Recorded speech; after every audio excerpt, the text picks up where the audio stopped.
In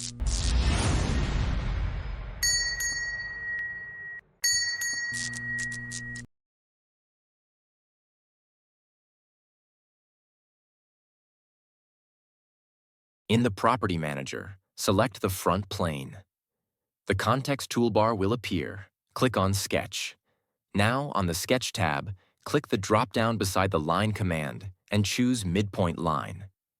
Move our cursor to the origin. We'll see a yellow square pop up, showing the coincident relation. Click the origin as the midpoint, then move our cursor to the right and click again to define the length. Activate the Centerline command. Start from the left endpoint of the line. Click once, draw an oblique center line, then click again to set it. Now let's assign dimensions. Turn on Smart Dimension. Click on the horizontal line, move the cursor downward, and click to place the dimension. In the Modify window, type 140 mm and press Enter. Next, click on the oblique center line and the horizontal line. Move the cursor to the left and place the angle dimension. Enter 17 degrees, then hit Enter. Press the ESC key to exit the command. Now let's convert that horizontal line into a construction line. Click the line, and in the Context toolbar, select Construction Geometry. On the Sketch tab, select Offset Entities. In the Property Manager on the left, set the offset distance to 7 mm and check the bi-directional box. Now, click the horizontal construction line to offset it in both directions. Click OK to confirm. Next, click and hold down on the right endpoint of the top horizontal line. Drag it to the left. Repeat this for the bottom horizontal line until we see a white square appear. This indicates the vertical relation is in place. Activate the 3-point arc command. Start drawing from the right endpoint of the bottom line to the top line. Move the cursor to the left and click to set the arc. Now, turn on Smart Dimension. Click the arc, move our cursor to the side, and click again to place the radius. Type in 12 mm and press Enter. Press ESC to exit the command. Click the arc center, then hold Ctrl and click the right endpoint of the horizontal construction line. In the Context toolbar, select Make Coincident. Next, activate the Ellipse command. Start by clicking the left endpoint of the horizontal construction line. Move the cursor left and click on the oblique center line to define the width. Then move the cursor upward and click again to define the length.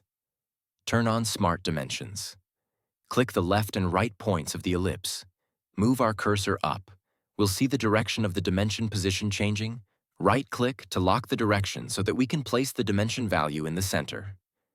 Click again to place the width dimension and type 30 mm, then hit Enter.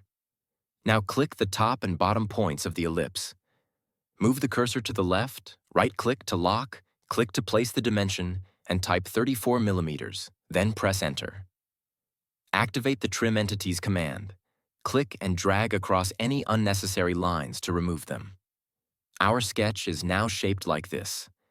Go to the Features tab and select Extruded Boss Base. In the Direction 1 drop-down, choose Mid-Plane. Set the depth of extrusion to 4 mm and click OK to complete the operation. Now let's create a new sketch to design the open end. In the Feature Manager, select Front Plane and click Sketch. Expand Boss Extrude 1, then click Sketch 1 and choose Show. This will help as reference. Adjust the zoom in for a closer look. On the Sketch tab, select Convert Entities. Click the oblique center line as the entities to convert and click OK. Click the oblique line, and in the Context toolbar, choose Construction Geometry. Now hide Sketch 1 again. Next, let's draw 2 ellipses. Activate the Ellipse command. Start at the right endpoint of the oblique center line. Move the cursor left, then click on the oblique center line for the width. Move upward and click again for the length. For the second ellipse, draw it at the same starting point. Move outward to the left.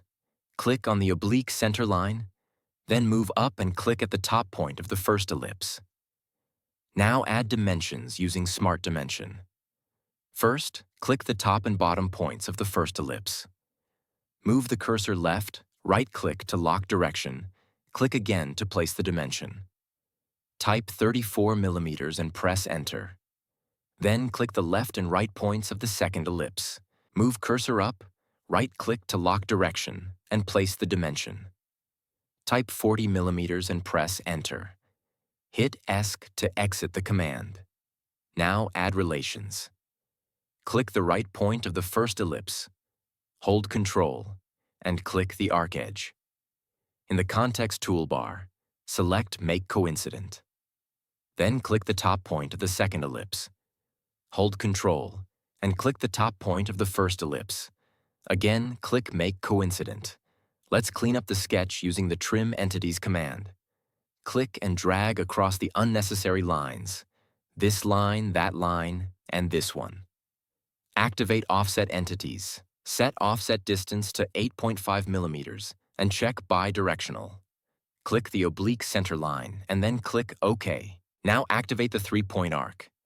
Draw from the right endpoint of the top offset line to the bottom one, then move our cursor to the right and click to finish the arc.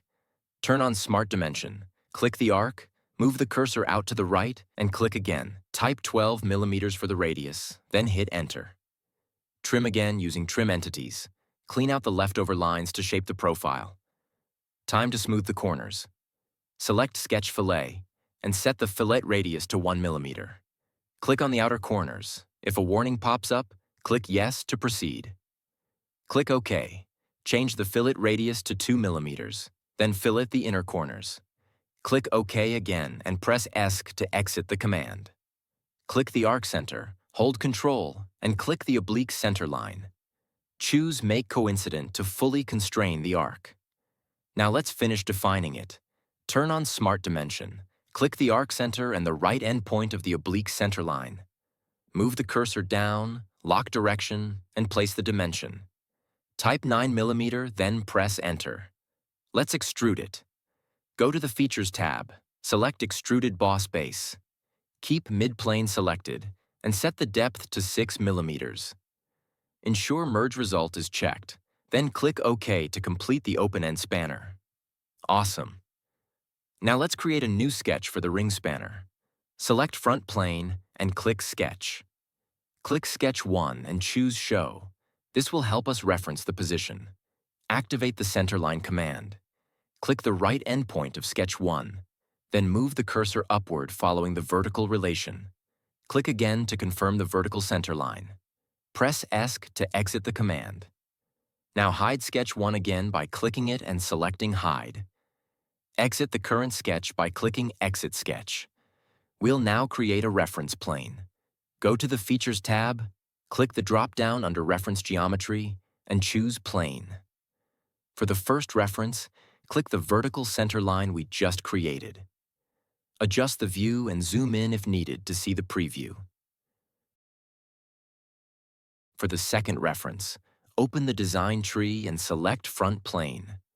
Click the @angle icon and set the angle to 10 degrees.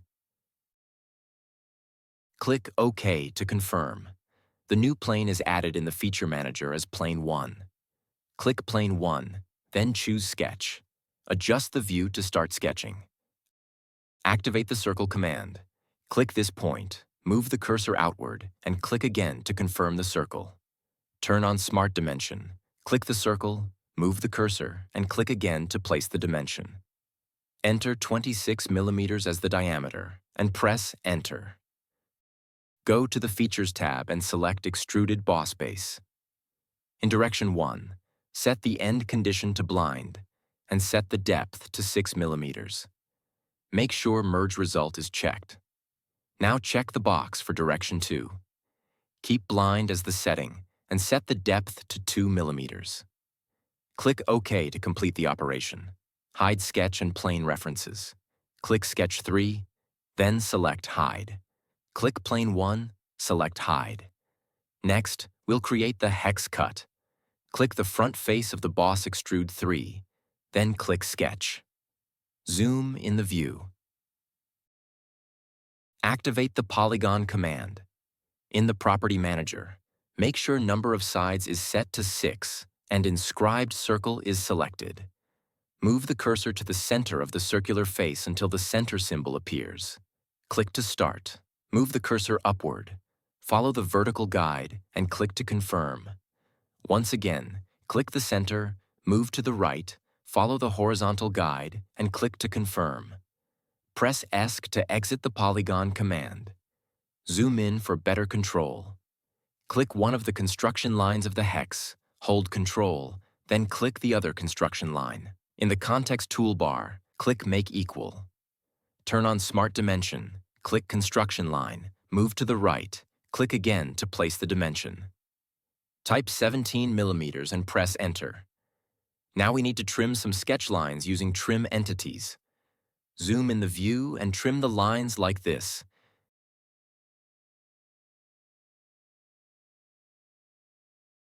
Pan down and continue to trim the lines like this.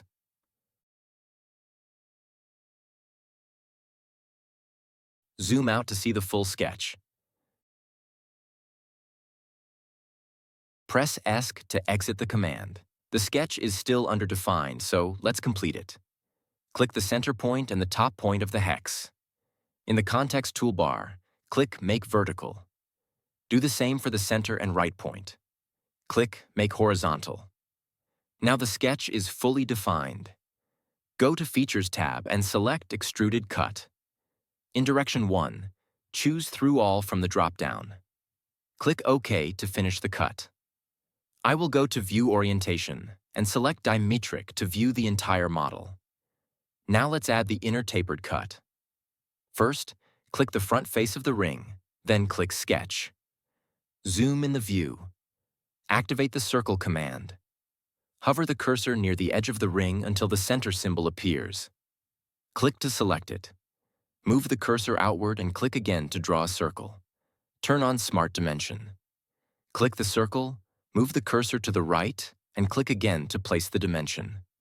Type 22 millimeters as the diameter, then press Enter. Now go to the Features tab and select Extruded Cut. Keep blind as the end condition. Set the depth to 5 millimeters. Click the draft icon to enable it and enter 80 degrees. Click OK to finish the tapered cut. Rotate the model. Zoom in the view. Then click the back face of the ring and start a new sketch. Repeat the steps. Zoom in the view. Activate circle. Find the center, draw the circle. Add dimension. Type 22 millimeters for diameter. Press Enter. Go to Features tab, select Extruded Cut. Keep blind, depth 5 millimeters, with 80 degrees draft, and click OK. Now go to View Orientation and select Dimetric to view the model. Now let's create a spot for the combination spanner size marker. In the Feature Manager, select Front Plane and click Sketch. Zoom in the view. In the Sketch tab, go to the drop-down and choose Centerpoint Straight Slot. Click the origin, move the cursor to the right or left. Follow the yellow square for horizontal relation, then click to set the length. Move the cursor and click again to finish it. Activate Smart Dimension. Click the construction line of the slot, move the cursor downward, and click again to place the dimension. Enter 80 millimeters for the slot length. Now click the arc of the slot, move the cursor, and click again to place the dimension. Enter 4 millimeters for the arc radius. Go to Features tab and choose Extruded Boss Base. Zoom in to see the preview clearly. In Direction 1, set midplane as the end condition. Set depth to 6 millimeters. Make sure Merge Result is checked, then click OK. Now let's add the size marking to complete our combination spanner design. Click the front face of the slot we just extruded and select Sketch. Zoom in the view. In the Sketch tab, select Offset Entities. Click the bottom edge of the slot as Entities to offset. In the Property Manager, set the offset distance to 2 millimeters and check Reverse. Click OK. Click the offset line and choose Construction Geometry from the Context toolbar. Now click the left endpoint of the construction line and drag to the right, like this. Do the same for the right endpoint, drag to the left, like this. Activate Smart Dimension. Hover over the right arc. The midpoint will appear. Click it. Then click the right endpoint of the construction line. Move the cursor downward and click again to place the dimension. Type 5 mm and press Enter. Do the same for the left arc and left endpoint, and enter 5 mm. Next, in the Sketch tab, select Text. Select the construction line as the curves. Switch to the text box and type 17. Uncheck Use Document Font and click Font. In the font field, type AR, then select Arial Rounded MT. Keep bold style and under height, type 4 mm. Click OK to confirm the font, then click OK again to finish text. Add the same text on the other side. Select Text again, same construction line as curves. Type 17. Click Right Align. Uncheck Use Document Font. Go to Font. Set again to Arial Rounded MT, bold, height 4 mm, and confirm. Now go to Features tab. Select Extruded Cut. Set depth to 0.5 mm and click OK to finish it. Go to View Orientation and choose Dimetric to view the entire model. Alright, let's add the size marking to the back face of our combination spanner. First, rotate the model and click the back face of the extruded slot. Select Sketch. Zoom in the view. In the Feature Manager, expand Cut Extrude 4. Click Sketch 10 and select Show to use it as a reference. In the Sketch tab, click Convert Entities. Select the construction line as the entities to convert and click OK. Now click the horizontal line we just converted. In the Context toolbar, click Construction Geometry. Then hide Sketch 10 again by clicking it and selecting Hide. Let's add the text marking. In the Sketch tab, select Text. Select the construction line as curves. In the text box, type 17. Click Flip Vertical and Flip Horizontal. Uncheck Use Document Font and click Font. In the font field, type R and choose Arial Rounded MT. Set the style to bold, and in height, type 4 mm. Click OK, then OK again to confirm the text. Repeat the step for the other side. Select Text, same construction line, type 17, but this time, right align. Uncheck Use Document Font and click Font. Set the font again to Arial Rounded MT, bold, 4 mm height. Confirm with click OK, then OK again to confirm the text. Now go to the Features tab and select Extruded Cut. Zoom in to check the preview. Keep blind as end condition and set depth to 0.5 mm. Click OK to complete the operation. Go to View Orientation and choose Dimetric to view the entire model. Let's complete our combination spanner by adding fillets to smooth out the edges. Zoom in the view. Click the top edge between the open end and body. Select Fillet from the Context toolbar. Add items to Fillet. Move the cursor to the bottom edge between the open end and body and click when the edge sign appears. Rotate the model. Click the top edge between the ring and body, and also the bottom edge when the sign appears. I'll try rotating the model. Oops, the spanner ring doesn't connect properly with the spanner body. When viewed from above, the body and ring should fit together perfectly. But in this design, the ring leans too much to one side. It's okay. Let's complete the fillet operation first. In the Property Manager, set the radius to 25 mm, then click OK to confirm the fillet. Alright, let's fix the position of the ring spanner.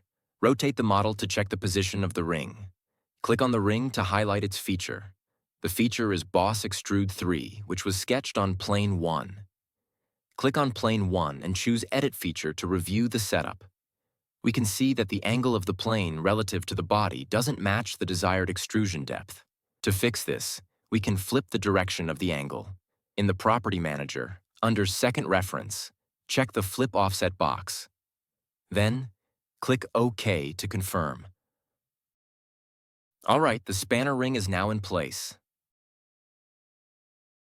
Let's continue. Go to View Orientation and click Dimetric to view the entire model. Zoom in the view. click the middle edge of the ring, select Fillet. Move the cursor to the opposite middle edge and click it too. Keep the radius at 25 millimeters and click OK. Finally, let's smooth all outer edges. In the Features tab, select Fillet. In the Property Manager, set radius to 0.3 millimeters. Click the top edge of the body, and in the Context toolbar, select All Convex. Click OK to finish. Great job! Our combination spanner 17 millimeters is complete. Now let's save it. Click Save. In the File Name field, type Combination Spanner 17 millimeters. Hit Save. All right, time to move on to the next exercise. First, close the current file. Click New, select Part, and hit OK. In the next exercise, we'll be creating a piston rod, so let's jump right in.